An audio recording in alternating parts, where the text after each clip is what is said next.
Welcome to Samba Samba. Enjoy the video. You start by stopping any active weather skins so files won't lock. This prevents save conflicts. Once done, open Rainmeter's Manage dialog and locate the specific weather skin. Note the plugin name and any configured API key fields so you know what to edit.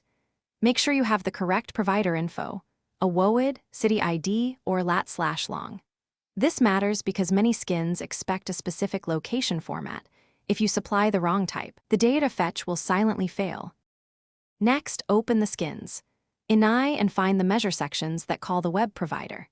Change the request URL to the provider's current endpoint and paste your API key into the key field. Providers rotate endpoints and keys expire.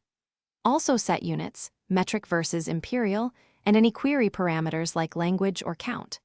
Once edited, copy the full URL and paste it into a browser to confirm you get JSON or XML back. This verifies the problem was keys. Reload the skin in Rainmeter and watch for immediate errors in the log panel.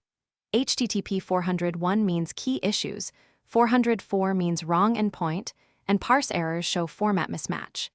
If it still fails, enable debug lines in the skin to print response text. This reveals if rate limiting or HTML error pages are returned. If necessary, create a minimal test skin using the same URL to isolate Rainmeter from the skin's parsing. One key troubleshooting tip: try a different provider to determine whether the problem.